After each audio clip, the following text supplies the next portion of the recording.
sendo Deus. Se a doença vier, Ele é Deus. Se curar não for, Ele é Deus. Se tudo der certo, Ele é Deus. Mas se não der, continua sendo Deus. Independente da sua circunstância, levante as suas mãos e adore sempre dizendo: Deus é Deus. Deus é Deus. Deus é Deus. Deus é Deus. 22h11. Visite o nosso site radiotecgospel.com.br. Lá você encontra muitos conteúdos e notícias de nossos colaboradores. Está no ar o programa Papo Teológico com Maicon Oliveira.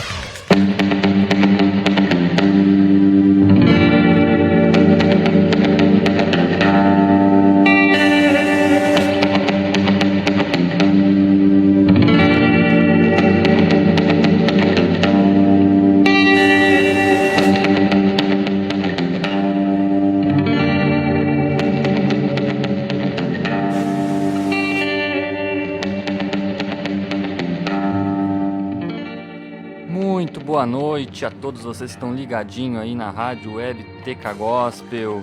É um prazer você estar conosco aí. Você estava ligadinho no Vida Feminina aí com a Natália, que trouxe um assunto bem polêmico, bem difícil de se lidar, né, que é a agressão aí do homem na mulher. Mas foi muito bom, deu para aprender bastante. E é bem como eles disseram lá, né? Porque Efésios lá diz que o homem deve amar a esposa como Cristo amou a igreja. E Cristo de modo algum sequer agrediria, ao contrário, ele morreu por ela. Então, se o homem não cumprir esse papel, ele não está sendo um homem cristão. Então, o papel do homem realmente é amar e, se for o caso, sacrificar pela sua esposa. E hoje não estou aqui sozinho, estamos aqui com o nosso grande amigo Patrick. Dê uma saudação aí, Patrick, pra galera aí. Boa noite, então, a todos que estão nos ouvindo. Estamos aí junto, eu e o Maicon aí, junto com mais um Papo Teológico aqui na Rádio Web TK Gospel. Um abraço aí para todo mundo que está nos ouvindo, né? E vamos aí resolver mais umas questões aí com as dúvidas do pessoal. É isso aí. O Guilherme também, hoje eu convidei o Guilherme você já conhece o Guilherme aí de todos os horários, todos os programas, convidei o Guilherme aí para dar uma assistência aí, tendo alguma dúvida ele passar para nós os recados, ou até ele mesmo daqui a pouco tendo alguma dúvida ali, que semana passada ele falou que ficou com algumas dúvidas ali, então fica conosco ali, tu vai nos interpelando ali, quando vê que tem alguma situação que tu quer esclarecimento, vai nos ajudando ali, com certeza vai ficar bem bacana aí. Guilherme, dá teu boa noite aí pra galera toda aí. É isso aí, muito boa noite, Maicon, boa noite, Patrick, boa noite a todos que nos ouvem aí na Rádio Web TK Gospel. Pra mim é uma grande alegria estar participando aqui do Papo Teológico. Eu até brincava com ele fora do ar, que eu sou o cara que menos entende de teologia aqui no meio da galera. Os dois são super entendidos de teologia e dos termos e tal. Eu sou o cara mais leigo, mas então eu tô aqui para tentar fazer o papel das perguntas aí. Caso surja alguma dúvida, você pode mandar aqui pro nosso WhatsApp, que é o 51997546922, ou até mesmo lá na nossa live no Facebook, no facebook.com/Rádio Web TK Gospel. A gente tá ao vivo lá, então mande as suas dúvidas aqui, eu vou estar passando para eles as dúvidas que chegarem aqui na live, e se eu tiver alguma dúvida também durante o programa, eu vou estar colocando um ponto de interrogação no meio desse grande debate teológico. É isso aí. E Patrick, sem maiores delongas aí, o que nós vamos falar hoje? Qual é a treta que a gente quer resolver hoje aí? O papo de hoje é os 4 evangelhos. Nós vamos estar respondendo aí algumas perguntas aí de quem vive uma vida cristã, por exemplo, o que é um evangelho, afinal, né? Por que nós temos 4 evangelhos na nossa Bíblia? Esse tipo de coisa nós vamos responder no Papo Teológico de hoje. É isso aí, se você ficou ligadinho semana passada, a gente estava falando sobre a formação do cânon do Antigo Testamento, do Novo Testamento, que era como foram decididos aqueles livros que seriam os livros sagrados, né? O cânon é justamente isso, são aqueles livros que são os considerados que têm autoridade, aqueles que são inspirados por Deus. E hoje a gente vai estar falando mais especificadamente dos 4 evangelhos, porque, cara, quando começar a ler os evangelhos ali, tendo uma perspectiva, entendendo melhor como eles foram formados, por que eles foram escritos, com certeza a compreensão aí da palavra vai ser muito mais bacana. Guilherme, tu já deve ter lido aí se não leu todos eles, alguns deles ali, nunca percebeu aí que às vezes tem umas coisas que são igual, umas coisas que são diferentes aí? Sim, são muitas coisas que são parecidas, mas como eu tava ligado semana passada, ó, tava ouvindo o Papo Teológico, são relatos de formas diferentes porque eles foram escritos para pessoas diferentes, né? Para vários povos diferentes, é isso, né, Michael? Isso Se aí. eu não me engano, Exatamente. estou fazendo uma incorreção aqui. Não, é isso aí. E para começar assim, dando uma introdução aí, vamos tentar entender aí por que foram esses evangelhos que foram para a Bíblia. Porque é sabido que teve outros relatos que foram escritos na história aí, né? Mas o que entrou na Bíblia, o que realmente às vezes se dirá, esse aqui que são os livros inspirados por Deus, é Mateus, Marcos, Lucas e João. São 4 evangelhos. E Patrick, eles são eles são 4 evangelhos muito parecidos, ou todos eles aí têm a mesma visão aí? Como é que funcionam esses 4 aí? Para quem já leu deve perceber umas diferenças aí. Pois é, Michael. Na verdade, os evangelhos eles têm muitas diferenças entre si, né? Como é comum, afinal de contas, eles foram escritos por pessoas que eram testemunhas oculares ou conheciam testemunhas oculares, né? Que viram Jesus ressuscitado e todo o que aconteceu ali na Judéia e Galileia. E esses evangelhos, eles têm algumas diferenças, mas os evangelhos que são mais parecidos mesmo a gente conhece como sinóticos. Os evangelhos sinóticos são Mateus, Marcos e Lucas porque eles contêm a maioria de semelhanças. É, isso aí.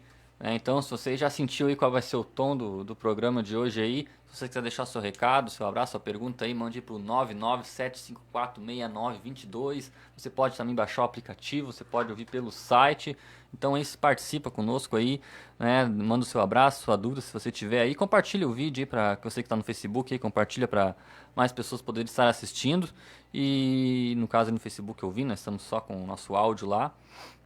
Mas para começar, então vamos começar, antes de falar ali como é que eles surgiram, vamos dar um panorama aí, um panorama geral aí dos 4 evangelhos. Como o Patrick falou, os livros de Mateus, Marcos e Lucas, se você já leu, você já deve ter percebido aí que alguns trechos eles são muito parecidos, né, nas palavras. Até tem alguns que chegam a ser praticamente idênticos, né. No subtítulo lá tem até a referência lá, esse texto também está lá em Lucas, esse texto também está em Marcos.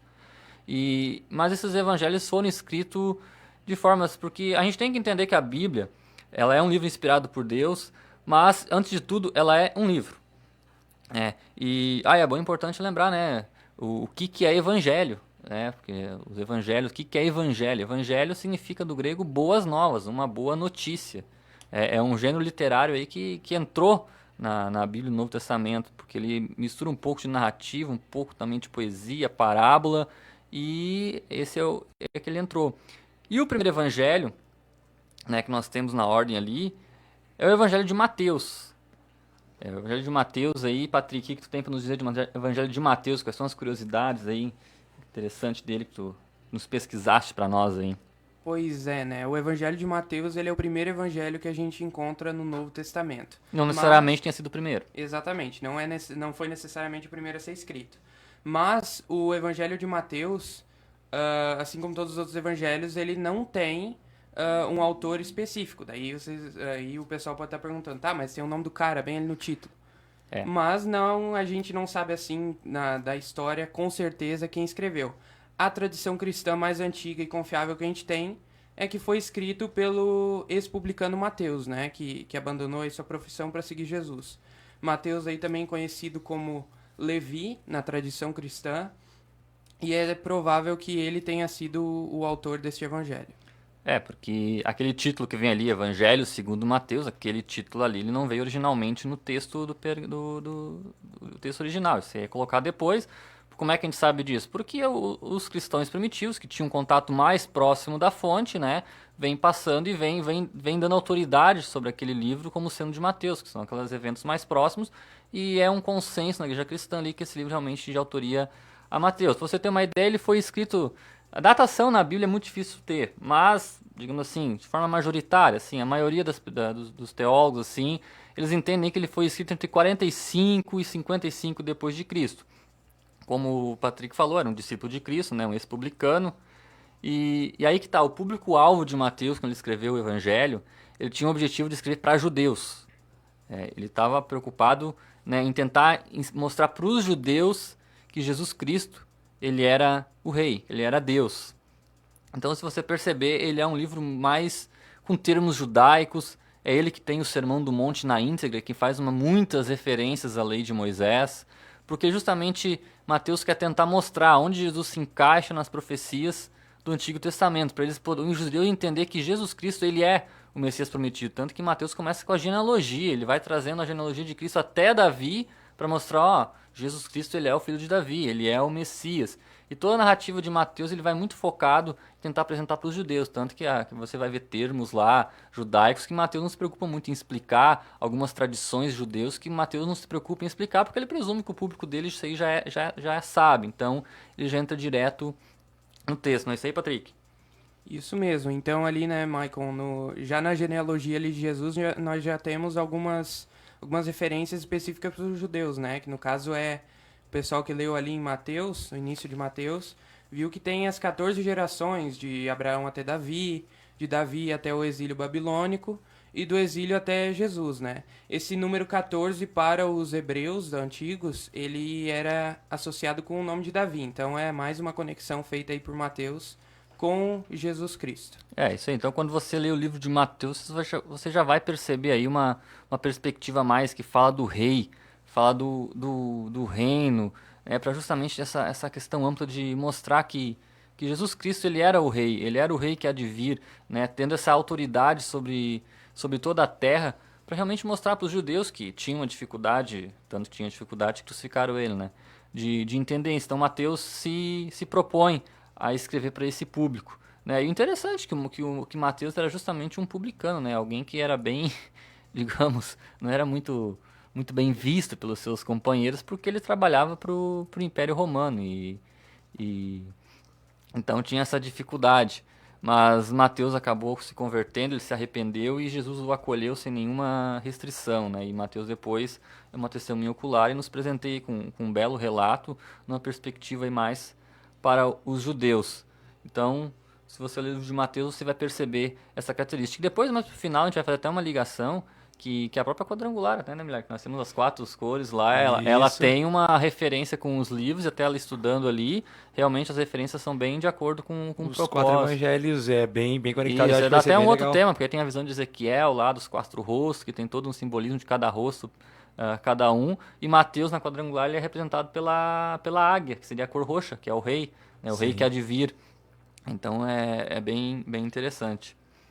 Tá entendendo, Guilherme? Tudo certo? E uma aí, tá? coisa bem legal a se frisar mesmo, que foi o que eu disse no início, que os livros foram escritos para pessoas específicas. Eles citaram ali que Mateus tinha muitas referências judaicas, porque ele já direcionava o livro para esse tipo de público. É que nem aqui, se eu for escrever para um público jovem, eu vou escrever com uma linguagem, para deixar mais claro, mais simples, porque eu nem me meto muito na conversa dos dois, porque os dois têm muitos termos, estudaram, que eu tô mais só observando e fazendo algumas colocações pontuais referente àquilo que eles estão falando, mas o legal de perceber quando você vai ler os evangelhos é as particularidades de para quem eles foram escritos, você entender para quem eles foram escritos, para poder entender bem o que o texto quer dizer, o que às vezes as citações que ele faz quer dizer.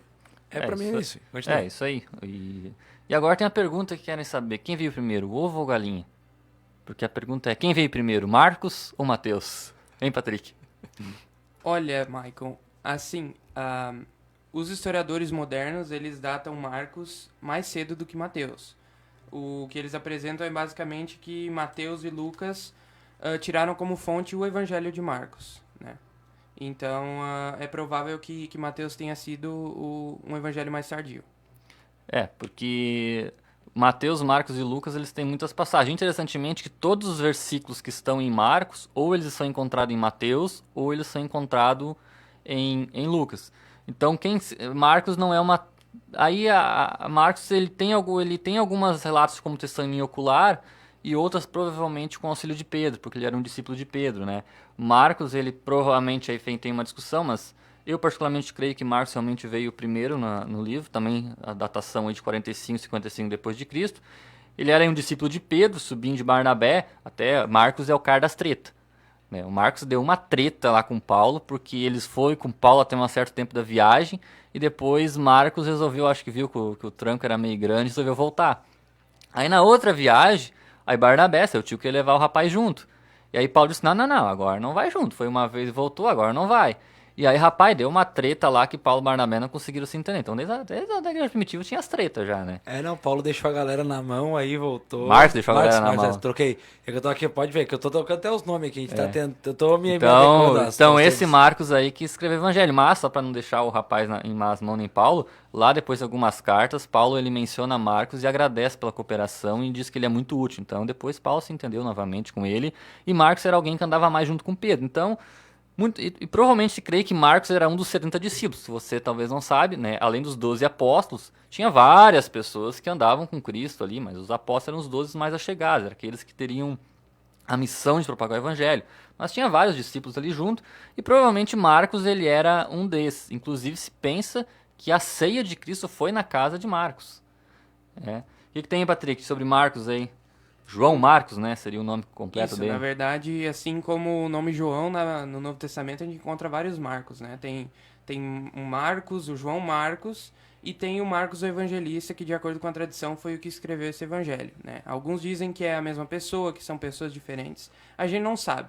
E assim como os Muito outros provável evangelhos... seja o mesmo. Exatamente. E assim como os outros evangelhos, a gente não sabe exatamente quem escreveu esse. Mas provavelmente também foi...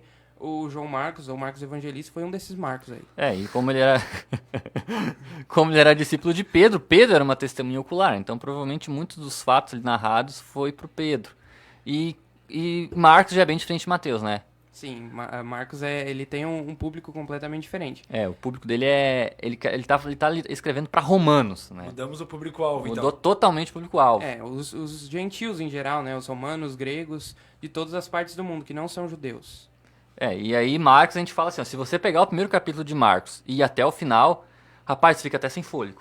Porque assim, é milagre de Jesus expulsando demônio, milagre de Jesus expulsando demônio, milagre de Jesus expulsando demônio, assim, Marcos é um filme de ação. É que provavelmente o livro precisava surpreender mais para que as pessoas... Eu vou tentar aqui fazer um negócio mais racional. Vamos ver se vai acertar aí, adivinha? Provavelmente ele tinha que ser mais... Tentar atrair mais as pessoas, porque as pessoas não criam muito em Jesus de uma forma tão fácil, não tinha muita cultura de entender, às vezes, algum termo, alguma coisa que, às vezes, lá no Evangelho de Mateus, os judeus entenderiam. Então, por isso que Marcos ele era mais pancada para quê? Eu vou pegar o pessoal na surpresa. Eu vou mostrar milagre, vou mostrar poder que Jesus pode fazer, que aí eles vão ficar... vai chamar a atenção deles para cá... E aí eles vão entender o que eu quero dizer lá no meio do livro. Eu acredito que seja mais ou menos isso. Isso porque Marcos está dizendo para Romano. O que o Romano quer saber se Jesus veio de Davi, veio de Abraão? Para eles não interessa ficar entendendo a lei de Moisés. Então Marcos disse, cara, eu preciso falar para os romanos. Então assim, eu preciso mostrar que Cristo ele é Deus através dos sinais que ele realizava. Então Marcos foca o seu livro mostrando Jesus trabalhando. Rapaz, ali Jesus estava sempre debaixo do pau, parecia que não descansava. Termina um capítulo, começa no outro, e Jesus trabalhando, Jesus fazendo. Tanto é que essa é a visão de Marcos, é Jesus como servo. Né? Jesus como servo sofredor, aquele que carrega nossas dores, aquele que veio para servir ao próximo. E na quadrangular, Marcos ele é ilustrado com a cor azul, a cura, como o animal daquela visão de Ezequiel, como o boi, porque o boi é o cara não, é o animal que carrega as cargas. Que leva as cargas adiante. Mais alguma coisa que eu esqueci, o Patrick, de Marcos? Pois é, né, o Michael, o Marcos, aqui eu tenho que Marcos esperava influenciar o público ao mostrar as ações de Jesus e a reação de outros ao redor dele. Então, a evidência para isso é lá em Marcos 15:39, que tem um soldado romano, ou seja, um não-judeu, que não sabia absolutamente nada dos judeus, estava lá na Judéia, parte do exército, e ele exclama que Jesus é o Filho de Deus. O cara que não sabia de absolutamente nada. E ele usa muito os sinais de Jesus. Então, se você ler o livro de Marcos, ele vai ter uma pegada bem diferente, mais nos milagres, né, nos sinais, porque, imagina, você vai escrever para um público que não tem o conhecimento judaico, a tradição, tu não vai ficar focando nesses detalhes, tu vai tentar mostrar Jesus como um cara dos sinais. E tem uma curiosidade no livro de Marcos, não sei se você chegou a perceber, e eu já tive muitas vezes essa curiosidade, fui tentar pesquisar, tem um único versículo em Marcos que não está em nenhum dos 4 evangelhos, que diz que quando Jesus estava sendo preso, e um jovem fugiu e deixou seu linho, sua roupa com alguém e saiu nu, correndo. Né?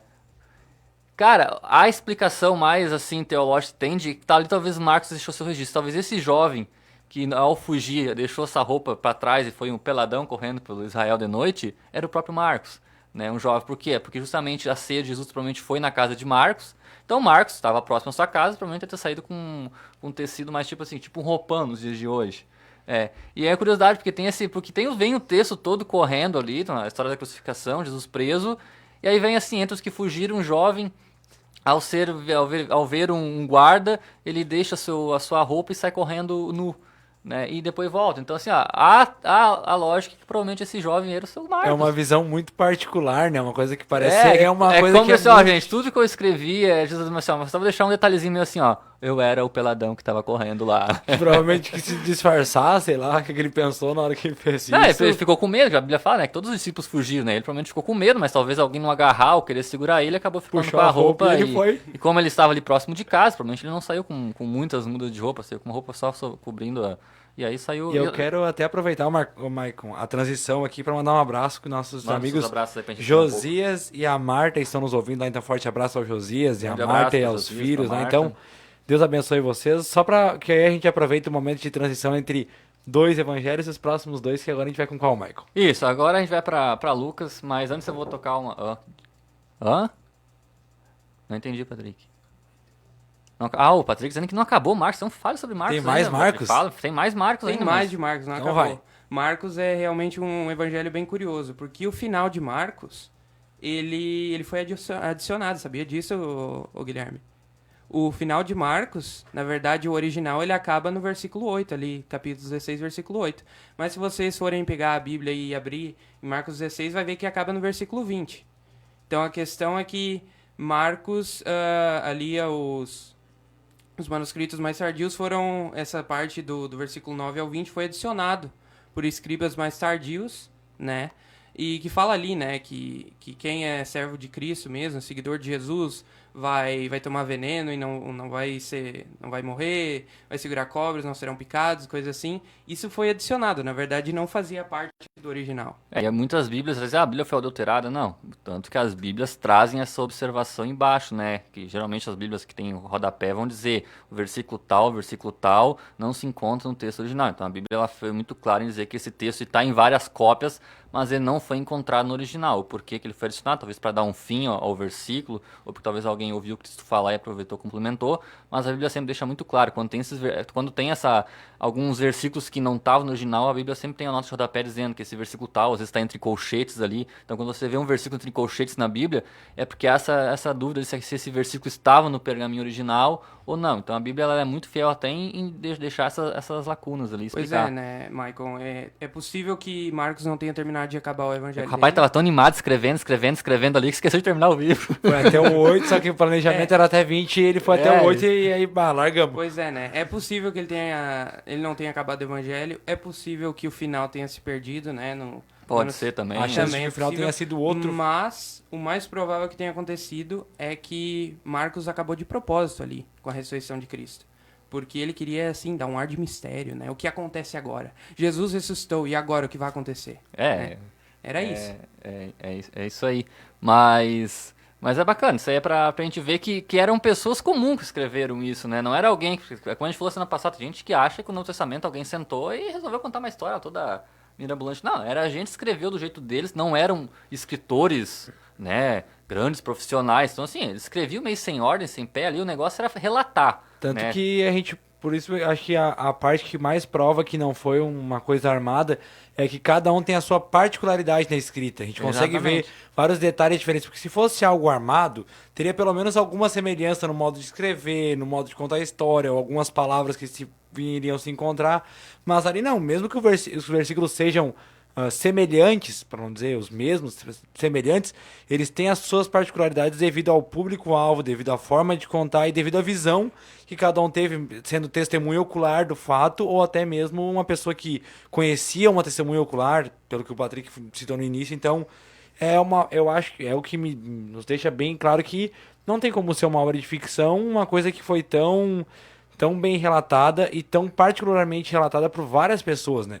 Exatamente, cada um teve seu relato, a sua perspectiva, né? Às vezes até alguns evangelhos você vê que tem uns detalhes que parece, tinha 2 cegos, tinha um, era... Porque às vezes o cara tá lembrando assim da história, não lembro, eu lembro do fato, mas não lembro do cenário. Às vezes e também não era em tempo real, não era uma inscrição em tempo real. Isso é importante, ninguém tava atrás de um caderninho de Jesus escrevendo o que estava sendo feito, né? São histórias que foram... Talvez há relatos que alguns ditos de Jesus, algumas coisas mais assim de ensinos, tenha pergaminhos escritos que provavelmente Mateus se utilizou, porque a gente esqueceu de avisar o detalhe. O Novo Testamento ele foi escrito em grego, né? Mas um pedaço de Mateus encontrou fragmentos em aramaico, o que se presume que havia já alguns ditos de Cristo já escrito, e Mateus se utilizou dele e escreveu em grego, porque era o inglês da época, né? Era a língua que se falava na época. Acredita-se então que o pessoal meio que pegou a esperteza de que Jesus falava uns negócios maneiros, falando bem mais um negócio mais popular, e aí o pessoal pegou um caderno e disse assim, ó, agora nós vamos ver aqui quando ele falar uma coisa legal, nós vamos anotar e vamos deixar guardado. Isso aqui vai que a gente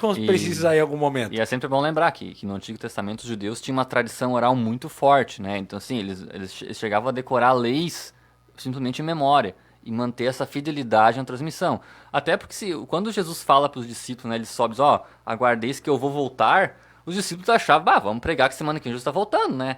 Eles tinham essa noção que Jesus ia voltar semana que vem. Então, no momento que eles começam a entender que realmente a profecia da volta de Cristo pode ser para muitas outras gerações, aí eles se preocupam em tentar relatar esses evangelhos, como assim, poxa, os apóstolos vão começar a morrer e não vão ter testemunhos oculares. Então, eles começam a relatar para que as próximas gerações possam ficar sabendo. E eu até vou fazer uma pergunta, Marco. Como tu falou um pouco sobre a tradição do Antigo Testamento, eu acho que o único local ali, depois que a gente vê do Antigo Testamento, que conta a história com tantas particularidades é os 4 evangelhos, né? Contam com tantas visões diferentes.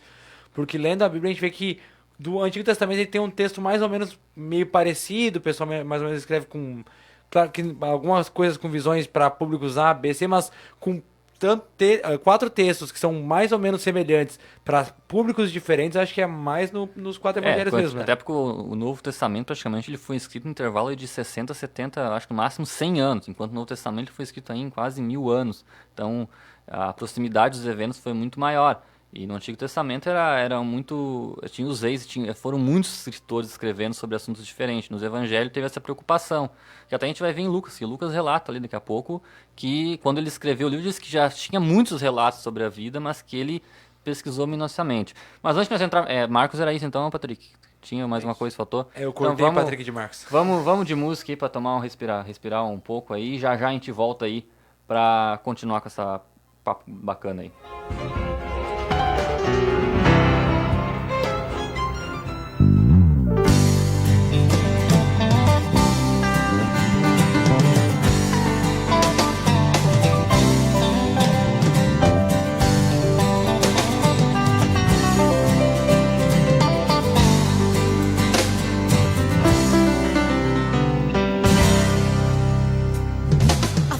Mais difícil que alguém pode escutar durante a sua vida, ninguém pode negar, eu te disse,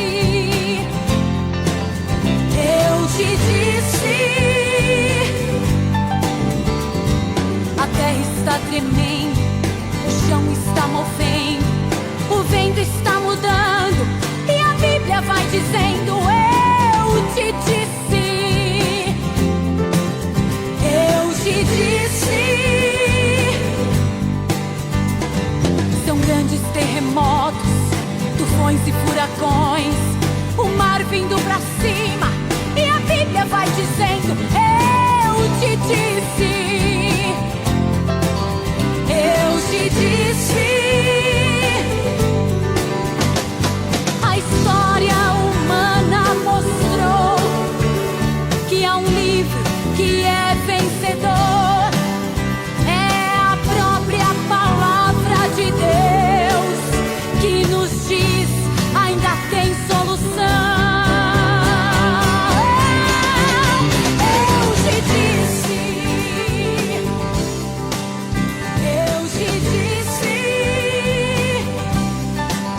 eu te disse, eu te disse.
demais, fogo acendeu no meu coração. É o meu Deus dentro de mim. É só aceitar ao Senhor Jesus como Salvador. Festa lá no céu, anjos a cantar. Você é filho de Deus.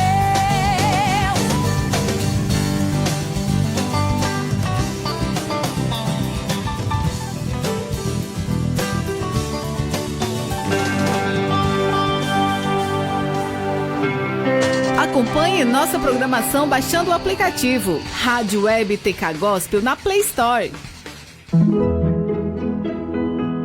Laboratório Labor Vida, em Taquari, Rua José Antero de Siqueira, 357 Centro. E em Tabaí, Rua João Claus, junto ao Sindicato dos Trabalhadores Rurais. Laboratório de Análises Clínicas. Telefone WhatsApp 51 3653 1502. Resultados que inspiram confiança.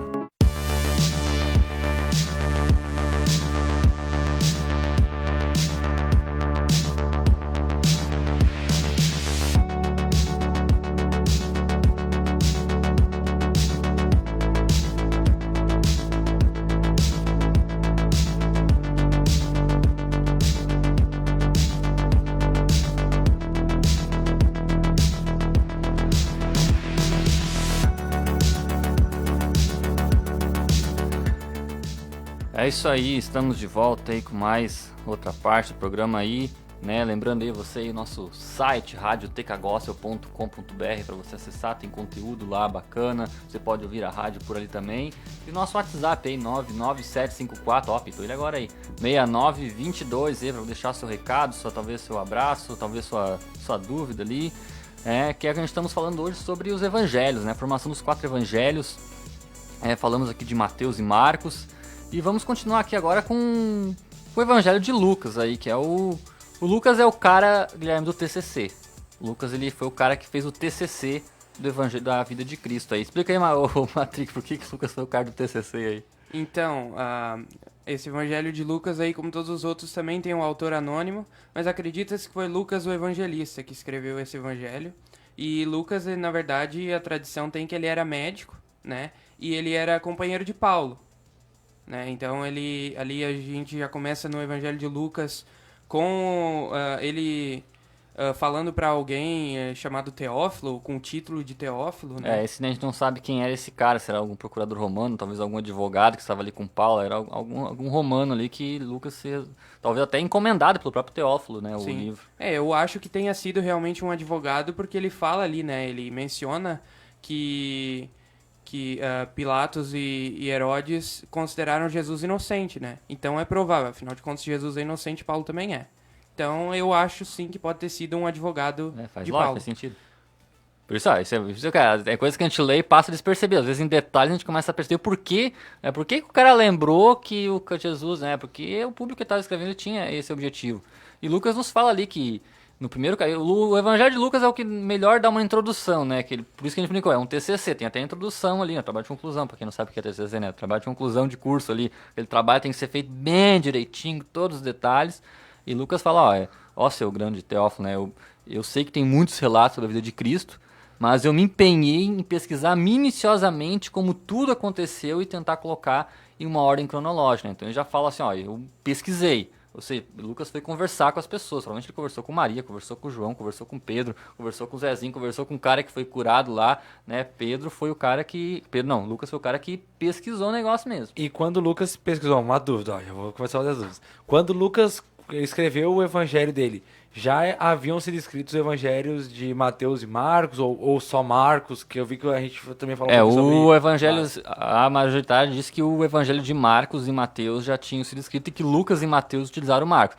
Há quem defenda que há uma fonte que eles chamam que é a fonte Q. É um troço muito sem graça, porque é fonte Q, porque o Q é de um termo em alemão que significa fonte, seria fonte-fonte, né? É um troço meio esquisito. O X, tipo o X da matemática. Que como alguns textos de Mateus, Marcos e Lucas são exatamente iguais, há quem diga que talvez tinha algum texto mais anterior, um qual esses autores também se basearam. Mas a ordem que seria era que Marcos e Mateus escreveram primeiro, aí é uma discussão de talvez quem veio primeiro, porque a gente brinca, quem veio primeiro o ovo ou a galinha, né? E depois Lucas veio já escrevendo já com os textos de Marcos e Mateus existentes. Até a datação aqui de Lucas, ela é de 58 a 61 depois de Cristo. Então, pela datação, já seria um documento posterior a Mateus e Marcos. É mesmo, Patrick? Tô certo? Isso aí. E a questão do Evangelho de Lucas é que ele provavelmente ele faz parte de um conjunto junto com Atos. Então ali Atos dos Apóstolos ele também provavelmente foi escrito por Lucas também, já pelo início ali, né, do prezado Teófilo. Ele avisa, ó, escrevi um livro tal contando os fatos de Jesus e agora eu quero escrever um outro livro, né? Então ele divide ali, então talvez tenha sido um volume só e dividir em duas partes, ou talvez escrever um e depois escrever o outro, né? Seriam livros, então, meio que podemos dizer que pode ser que sejam livros encomendados por Teófilo. Um sobre a vida de Jesus e depois Lucas contando sobre a história da igreja primitiva, os livros de Atos ali. Até eu tenho um palpite da época que foi escrito o livro, porque se você perceber o livro de Atos, ele vai começar num relato na terceira pessoa e lá pelo capítulo 18, Atos 17... ele começa na primeira pessoa, e eu e Paulo nós fomos para tal lugar. Então assim, ó, dá para entender assim, ó, que então foi naquele período, Lucas já tinha escrito o livro o evangelho dele.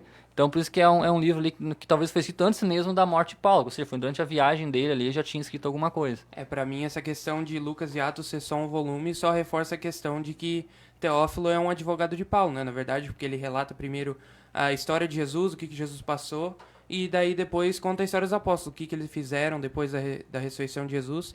Então, pra mim, reforça mais o fato de que é realmente um advogado de Paulo. Porque se eu não me engano, quando ele começa a escrever em primeira pessoa, era depois da primeira prisão de Paulo em Jerusalém, quando eles estavam viajando para Roma. Então se passou aí 2, 3 anos aí. Eles estavam em Jerusalém, talvez nesse tempo, provavelmente Lucas aí se empenhou em fazer uma pesquisa bem minuciada, fazer o TCC dele direitinho aí. Pois é, né, Mike? A que público era direcionado esse evangelho de Lucas, sabe? Além desse Teófilo, né, ele de certa forma, ele tinha uma preocupação em falar para o povo gentil. Né, o que é o gentil? O povo gentil não é aquela pessoa show de bola, camarada, não. O gentil era chamado, aqueles que não eram judeus, eram os pagãos. Somos nós somos povos gentis, se for considerado, né? São aqueles que não são judeus. E Lucas tem como propósito do evangelho, ele traz Jesus como um homem perfeito, sem pecado, né, como o homem. Na nossa bandeira da quadrangular, o livro de Lucas ele representa a cor de salvação, o vermelho, o rosto do homem, porque ele realmente apresenta a humanidade de Cristo de forma perfeita. Né? E tem essa preocupação de mostrar que incorruptível, Cristo, né? Incorruptível, perfeito, santo. E também Lucas que traz muitos relatos de curas para gentis, que não eram aqueles judeus, para justamente mostrar para o povo gentil que Jesus veio não só para o grupo de judeus, mas Jesus veio para todos os povos. Então Lucas tem essa preocupação de expandir maior o evangelho, tanto que ele repete um pouco o sermão do Monte de Mateus, mas não se detém tanto nas minuciosidades da lei, mas passa mais de uma forma genérica, porque o objetivo dele realmente é mostrar que Jesus ele está para todos os povos. Isso aí, né, Michael? E uma curiosidade que eu achei desse evangelho de Lucas é que um historiador disse que ele foi escrito com um propósito também, né, de ser lido para os cristãos, né, durante o encontro, durante a Santa Ceia, né, então ali quando eles estavam tomando a ceia do Senhor ali, o pão e o vinho, teve também esse propósito de ser lido o Evangelho de Lucas na Santa Ceia. Então para quem quer ter uma história de Jesus de uma forma talvez não 100% mais com fatos mais em ordem, mas com mais um início da infância, depois da morte, o livro de Lucas é esse livro para quem quiser ter, ver a história, conhecer realmente. Então esse é o livro mais indicado. Né? Se eu quero ver mais os milagres de Cristo, bom, aí tu mete em Marcos. Se eu quero ver mais a doutrina de Cristo para os judeus, vai em Mateus. Então, cada um abordou Cristo, alguns relatos se repetem, mas com um objetivo, com uma perspectiva. E esses são os 3 evangelhos chamados sinóticos. Por que sinótico? Porque é sinótico vem na palavra que é uma visão em conjunta. Né? São 3 visões mais ou menos chegando ao mesmo ponto. Por isso são evangelhos sinóticos. Mais alguma coisa sobre Lucas aí, ou Mateus? Não, Lucas. Misturei os nomes todos. Mais alguma coisa sobre Lucas, Mateus e Patrick. Eu acho que para Lucas é isso aí. Então esses aí são os 3 evangelhos aí que são os mais próximos, que tem muitas palavras cruzadas, muitas referências um com o outro, e tem essa visão. E aí nós entramos num 4º evangelho, que é o evangelho de João. John. Né? Que esse foi escrito bem depois. Bem depois, ele tem uma abordagem bem, digamos assim, diferente das dos demais. né? Tem toda uma narrativa muito diferente, muito mais profunda, muito mais teológica, né? Mais tentando entender os diálogos de Jesus. E tu sabia que o livro de João foi escrito após o Apocalipse? O Apocalipse é o último livro da Bíblia, mas não foi o último livro escrito. O João escreveu o seu livro após o livro de Apocalipse, muito provavelmente. Muito interessante. Isso eu não sabia mesmo. Marco Oliveira também é cultura. Foi pelo mesmo João ou Michael? Foi pelo mesmo João? Pelo mesmo João. João, apóstolo de Cristo, né? Tem mais de um João? Eita. Sim, tem vários João. Tem João, filho de Zebedeu, tem João, filho de fulano lá. O João Marcos, o próprio João Marcos. Isso. Mas aqui a narrativa do livro de João, aqui, ele deixa muito claro que ele era o discípulo. Daí tu vai pra eliminação. Se tu começar a ler o livro, como ele vai narrando os demais personagens, e o discípulo a quem Deus amava, ele acaba se entregando ali, que ele é o discípulo que ficou aos pés da cruz de Jesus, tinha mais intimidade. E João, então, escreveu esse livro provavelmente em uma data aí de 80 a 100 anos depois de Cristo. Ou seja, os primeiros evangelhos foram escritos em 35, 40, 50, e João escreveu ali em 80 depois de Cristo. Pois é, né? É provável que João tenha sido escrito mais tarde, porque ele já apresenta uma teologia, uma filosofia mais consolidada ali, né? Já no início já fala de Jesus sendo a palavra de Deus, e outras coisas, né? E João escreveu que o princípio deste evangelho, o principal objetivo, era escrever para aqueles que não viram. Ou seja, judeus que não foram testemunhas, gentios que não foram testemunhas. Então, o objetivo deste evangelho de João é apresentar mais uma teologia mais consolidada para as pessoas, os incrédulos, né? Que não viram os fatos se desenvolver. Isso que a gente estava falando, já era um período que muitos apóstolos tinham morrido, muitos martirizados, né? E João tem essa preocupação de deixar um relato ali para, talvez que, imagine assim, era 100 anos depois de Cristo, havia perseguição, né? A pessoa sendo presa, e a pessoa, mas quem é esse Jesus que eu estou morrendo? Então vem João ali para dizer, olha gente, eu andei com ele, né? Então assim, esse Cristo vale a pena sofrer, vale a pena ser perseguido, porque eu vi o que ele falou, né? Ele é o Filho de Deus realmente. Tanto que João não entra o texto já explicando o nascimento de Jesus, ele já entra de paulada, assim, no princípio era o verbo e o verbo era Deus. Ele já entra de solo, assim, para deixar claro que Jesus Cristo é o Filho de Deus. Ele vem muito com o poder e autoridade de Deus. Na nossa quadrangular ali, João representaria o poder do Espírito Santo, o amarelo, o leão, né, que é o rosto que foi visto lá em Ezequiel. E logo quando o Patrick falou mesmo que nesse evangelho ele já mostra Cristo como a palavra de Deus, a primeira vez que já me veio na cabeça foi isso que o Michael citou, porque tu já começa a pegar referência que ele já começa a falar como Cristo a palavra, uma teologia, como o Patrick falou, mais consolidada, algo mais fundamentado, né? Algo, não é mais um relato da situação em si, mas sim uma fundamentação teológica em cima do fato. Ele não está tanto preocupado em relatar uma história de Cristo em ordem cronológica, ele está preocupado, tanto que é o livro que tu mais vai ver diálogo e as tretas. Né? Onde tu vai ver Jesus onde tu vai ver Jesus batendo boca com um fariseu, com um sacerdote ali, é em João. E às vezes tem diálogos compridos ali de Jesus ali, justamente defendendo a sua autoridade como Deus, como sendo eu sou. Ele repete muito essa palavra em João, eu sou. E então esse livro ele tem uma particularidade muito grande ao escrever assim, bem diferente dos outros três. O que mais tem, Patrick, aí? Importante. Pois é, né, Maicon? Eu acho assim, né, que como esse evangelho de João é cheio de metáforas, né, de analogias, como por exemplo, Jesus se referindo a ele mesmo como bom pastor, a luz do mundo, a ressurreição, etc., a vinha. Eu acho que esse tipo de uso de metáfora e analogia é para as pessoas realmente usarem o cérebro, né, entenderem que Jesus, logicamente, né, chegando na conclusão lógica, Jesus é realmente o Messias, né, o Deus esperado pelos judeus ali, o rei esperado pelos judeus, para realmente salvar Israel e todo mundo do pecado. Porque ali o cara que estava escrevendo não era o João lá, que provavelmente tinha o quê? 22, 23 anos quando andou com Jesus Cristo, que ainda olhava assim quando Jesus acalmava o mar.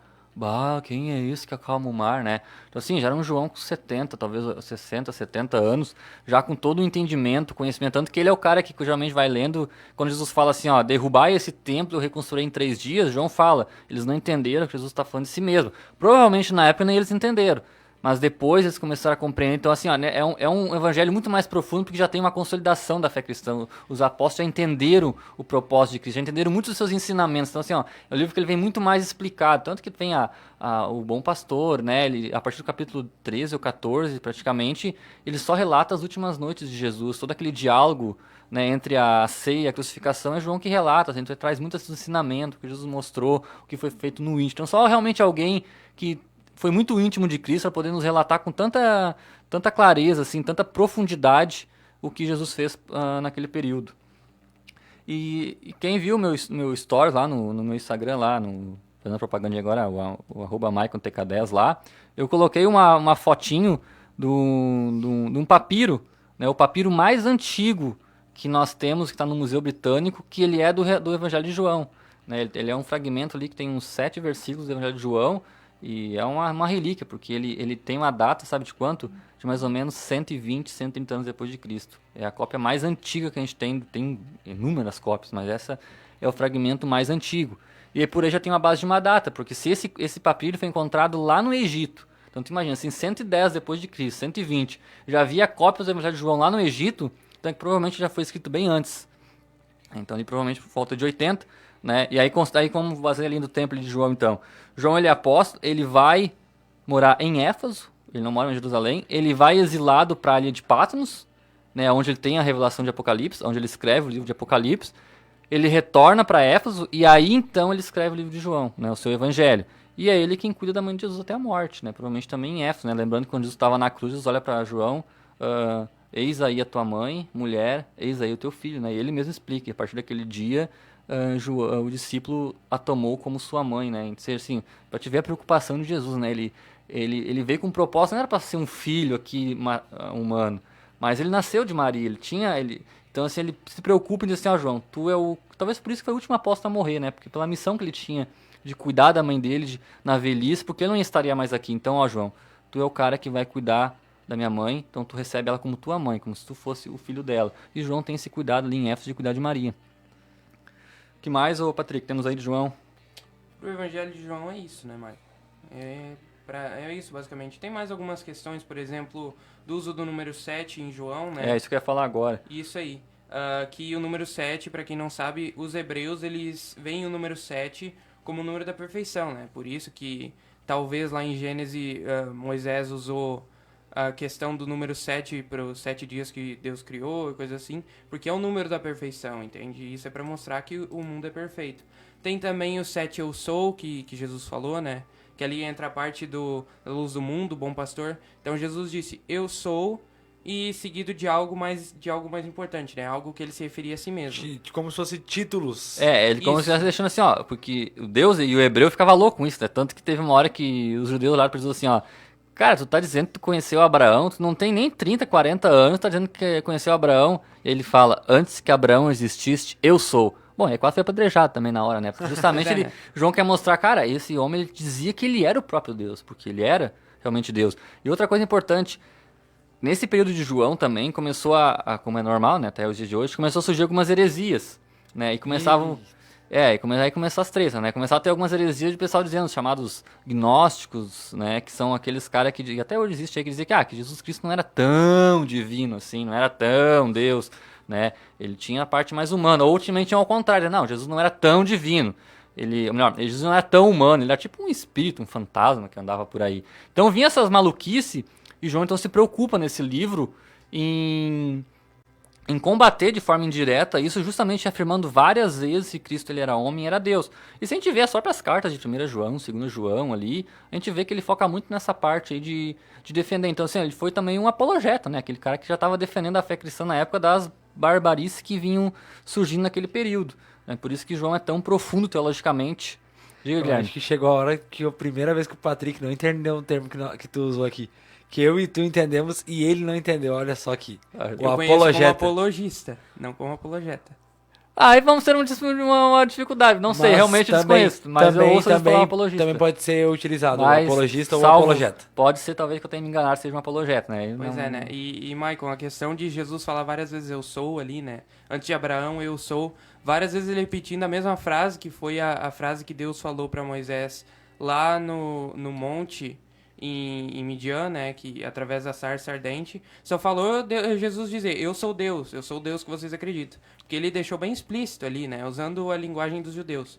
Eu sou o Deus de vocês, eu sou o Deus de Israel. É, isso aí. E só para completar o livro 7, João se preocupou em apenas, pra te ver, olha, tu vê a diferença. Marcos, ele foi o cara que saiu largando milagre atrás de milagre de Jesus Cristo. Largou milagres, exorcismo, milagre.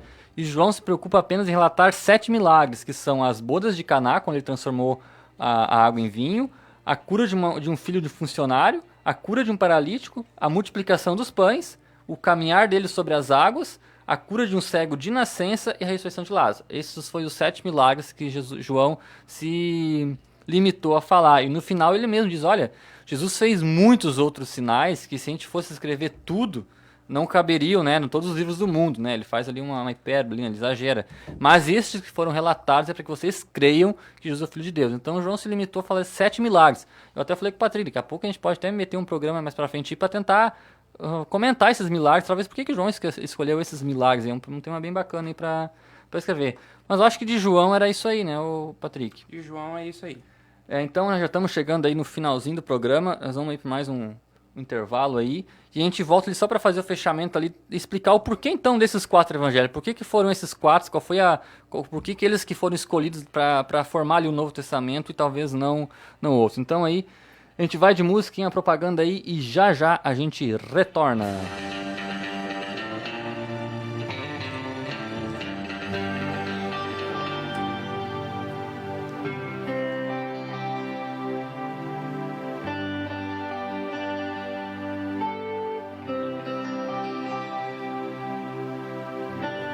Nosso Deus não foi criado pelas mãos humanas. O nosso Deus não depende de algo que eu possa fazer.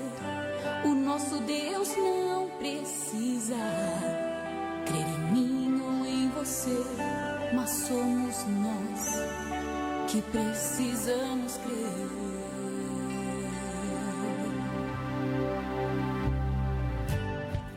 Deus não foi criado pelas mãos humanas. O nosso Deus não depende de algo que eu possa fazer. O nosso Deus não precisa crer em mim ou em você, mas somos nós que precisamos crer.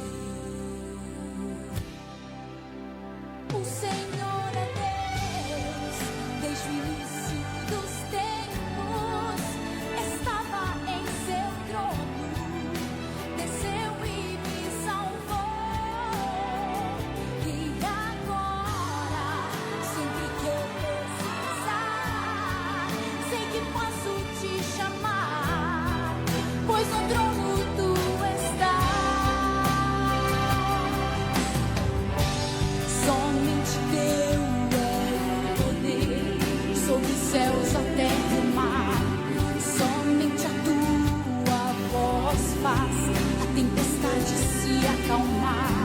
Somente a ti daremos tudo que há em nós. Tu és Deus, iremos te adorar.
Visite nosso site radiotecgospel.com.br. Lá você encontra muitos conteúdos e notícias de nossos colaboradores.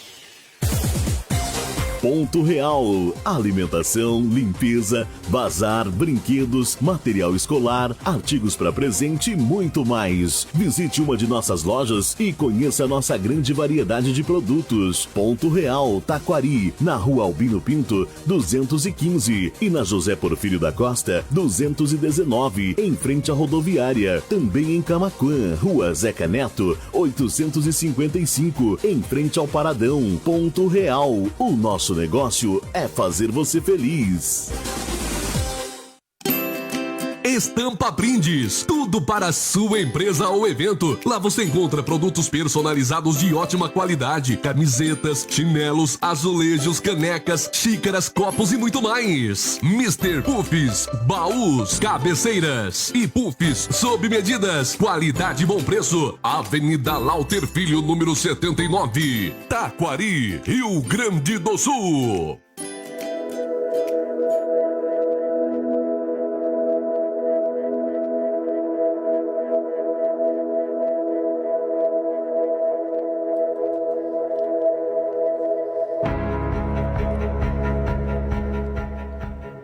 É isso aí, estamos de volta aí, rapaz. Se você tivesse ouvido a resenha que tava aqui entre o Patrick e o Guilherme pra entender o termo apologeta, apologista e mais um monte. Mas tá os dois certos, né, o Guilherme? Os dois ambos os caminhos levam a mesma rapaz coisa. Ai do céu, que a resenha que tava aqui não é O papo teológico ele fica no ar e também fora do ar. A gente continua aqui devendo questões, às vezes, do papo teológico. É, loucura, loucura. Mas então, agora chegamos no último bloco aí já, indo pro nosso final. Prometemos aí falar o porquê que esses 4 evangelhos aí estão... Tá indo pro final, Por quê? né? Por quê? Por que esses 4 evangelhos foram escolhidos aí? Não sei se o Patrício chegou a pensar sobre isso, eu que dei uma olhada a mais. Essa parte é mais do Michael aí, não é mais comigo. Mas qualquer coisa me interpõe se eu falar alguma coisa errada aí. Cara, essa questão de formar a palavra que foi o canon, né? Definir os... Você tava muito bom pra não botar essas palavras difíceis. Definir, porque é o termo que a gente usa para definir os livros que realmente foram separados para se tornar a Bíblia. Até nos 3 primeiros séculos da igreja não se discutiam isso, não se preocupado em formar um livro fechado ali do Novo Testamento. Todas as discussões que vinham na parte teológica ali eram propostas de ensinar os membros das igrejas, era muitas vezes combater as heresias, então era escrito muitos documentos naquela época. E aí por que esses 4 evangelhos acabaram entrando? Porque nesse decorrer desses 3 primeiros séculos, aí até 325, 350 depois de Cristo, se pegar aí os principais teólogos no início da igreja, que temos aí para citar alguns aí, Flávio Justino, Taciano, Irineu de Lyon, Marcião de Sinope, de Sinop, melhor dizendo, né? O último que eu mencionei pro que é um herege, mas nesse caso não entra em detalhe o que eles defendiam. Mas para defender as suas teologias, os livros que eles usavam eram Mateus, Marcos, Lucas e João. Até os hereges concordam com os evangelhos. Até os hereges, para defender os seus pontos de vista maluco, eles pegavam. Por que eles pegavam esse livro? Porque eram os livros que a igreja primitiva entendia que realmente tinham autenticidade, que eles tinham conhecimento, que eles sabiam, não, esses livros realmente foram escritos por apóstolos, eu sei quem são os autores. Então, além desses aqui, qualquer livros teológicos do início da igreja primitiva, né, a fundamentação, alguns chegam a mostrar no final ali listas, esses são os autores que eu estou usando, os trechos, e eles vão citar ali as cartas de Paulo, vão citar os 4 evangelhos. Então, assim, se ouve muito falar, assim, o evangelho segundo Tomé, cara, esse é um evangelho que eu só creio se eu ver. Exatamente, Tomé só creio... Só creio vendo tocando, né? Então, assim, é um evangelho que é o mais, assim, entre outros, é o mais polêmico, porque ele tem uma datação bem antiga também. Mas só que assim, cara, nenhum dos teólogos primitivos mencionava esse evangelho. E provavelmente ele era conhecido da época. Então assim, porque eles entendiam que o cara que escreveu ali talvez nem foi Tomé, foi alguém tentando burlar. Então, cara, como é que tu vai levar a sério um evangelho desse? Então assim, depois de 325, aí começa com o surgimento de muito livro, muita coisa escrita. Aí começa a ter preocupação. Gente, vamos ter que, assim, vamos fechar o Novo Testamento, aqueles livros que são autoridade. E mesmo nesse período de definir os livros, nunca houve debate em relação aos evangelhos. Havia alguns debates em relação às cartas. Mas os evangelhos sempre foi muito unânime ali que os 4 que realmente têm autoridade é Mateus, Marcos, João Marcos, Mateus, Lucas e João, né, nessa ordem. Então, Michael, provavelmente esses 4 evangélicos eram o que tinham o selo de verificação mais próximo àquilo que realmente aconteceu. Era o que a igreja primitiva confiava. Os 4 que, por exemplo, vamos pegar aqui um exemplo. Era o selo definitivo, né? Afinal de Tem contas, ali até o os... certinho, o verificado. Por exemplo, concordam. o outro evangelho que esse ficou famosão nos últimos anos é o evangelho de Judas, né? Quer dizer que Jesus tinha uma coisa. Oi? O evangelho segundo Judas, né? Que Judas Não é o Iscariotes. Não é o Iscariotes. Outro Judas. Eles se chamaram de evangelho segundo Judas porque eu acho que o livro dizia que Judas não traiu Jesus, na verdade, né? Foi um injustiçado. Só que, cara, esse evangelho, ele foi encontrado... Judas foi a vítima. Só que esse evangelho foi... Esse evangelho foi encontrado no Egito, 300 anos depois, escrito em uma língua egípcia, né? Então, assim, ali já deu pra assim, ele foi escrito 300 anos depois. Então, assim, como é que tu vai querer contestar um evangelho escrito 300 anos depois, o que com certeza não foi testemunho ocular que escreveu aquilo, e querer bater peso com evangelhos que a igreja primitiva unanimemente reconhecia que era autoridade? Então, assim, não tem o que discutir, por que Judas também não é considerado. Cara, não tem evidência, não tem referência, ninguém mencionava esse evangelho. Foi um texto que alguém contou pra alguém, que contou pra alguém, que contou pra alguém, e alguém que recebeu de alguém escreveu. A questão dos evangelhos aí, os apócrifos, os pseudepígrafos. Exatamente. Eles... começou aí os dois agora. Pseudo vem de falso, epígrafos de cartas, não são falsas cartas, falsos escritos. A questão é que na nossa época, a época moderna, assim, as pessoas têm o costume de pegar o trabalho de outras e colocar o nome delas, né? Na época antiga, isso mesmo. O famoso plágio. Na época antiga era o contrário que acontecia. Eles escreviam o trabalho deles mesmo e para as pessoas acreditarem eles pegavam o nome de uma pessoa com autoridade. Então era o contrário, não era um plágio invertido, digamos assim. A pessoa que escreveu, ela mesma dava a autoria a outra pessoa para tentar trazer credibilidade àquilo que ela escreveu. Mesmo. Mas assim, a igreja primitiva ela não embarcou nessa onda da época, né? Então porque cara, há 300 anos de Cristo provavelmente tinha gente que talvez era neto que conheceu os apóstolos. Então, assim, sabe, cara, isso aqui, o meu tio não me contava nada disso. O que ele me contou é diferente. Então, assim, a história que eu ouvi não foi essa. A tradição cristã, ela foi se consolidando em volta desses 4 evangelhos, porque eram os evangelhos que tinham essa autoridade que as pessoas ouviam. Isso eu sei que é verdade. Os demais que foram escritos no século VI, século VII, cara, não tem nem o que discutir de autenticidade ou querer entrar no fechamento do Novo Testamento. O intervalo é muito grande, né? Muito grande, então não... Assim, é discussão tola aí de ateu aí que quer fazer bagunça. Discussão à toa de ator. De ator aí. Então, gente, mais ou menos resumidamente, esse aí é o que a gente tinha proposto para falar hoje à noite, né? Que era explicar aí um pouco esses 4 evangelhos, o propósito deles, para que agora quando você for começar a ler, você já tenha uma visão mais, assim, talvez clara do porquê que o evangelho foi escrito desse modo, por que os autores escreveram. E entender por que são esses 4, né? Justamente porque é o que a tradição cristã definiu, e o definiu justamente porque começou a surgir muita coisa esquisita e eles tiveram que realmente fechar e dizer, a partir de hoje são esses 4. Né? Então, assim, tenha confiança que o que está na sua mão ali, ele é inspirado por Deus e cara, a gente, em hipótese alguma, a gente pode esquecer o trabalho do Espírito Santo, né, de fazer essas obras chegarem até nós e proteger, porque provavelmente o diabo muito tentou desacreditar e tenta até hoje, muito mais naquela época, de espalhar, de talvez não permitir que essas cartas chegassem. Então, assim, Deus foi muito fiel em preservar. Mas nós temos também as evidências históricas de que não foi assim do nada, o troço veio do céu. Não, foi construído de forma gradual as coisas. Existem fatos que podem comprovar a construção e a chegada desses livros até hoje, vários fatos históricos, inclusive grandes avanços tecnológicos que só foram possíveis através da Bíblia. Acho que não sei se vocês vão comentar isso aqui, mas sobre até a primeira impressora de Gutenberg, que foi feita para imprimir a Bíblia. Sim, para poder espalhar ali na Reforma Protestante. Exatamente, né? Que é um assunto que é bem legal, porque, na verdade, foi o Michael falou, é a ação do Espírito Santo para trazer a palavra que era viva 2000 anos atrás, é viva hoje e vai ser viva até Cristo voltar. Exatamente, né? A palavra de Deus ela é eterna e não muda, e 2000 anos de história aí ela está viva e fortificada, e por mais que tente, ninguém consegue fazer ela apagar, né? Cara, da minha parte era isso, a gente agradece muito você que estava participando aí, que você que ouviu, você anotou aí, talvez não entendeu muita coisa, mas já foi suficiente para você querer correr atrás e pesquisar, rapaz, isso aí já é o objetivo. Já é o objetivo. Que você, objetivo do Papo Teológico é isso. Isso aqui é só a ponta do iceberg de muita coisa que tem para se pesquisar, e você ir atrás, e quanto mais você conhecer a palavra, mais Deus começa a se revelar para ti, mais você entende o propósito de Deus pra sua vida. Guilherme, sua saudação aí depois do Patrick, hein?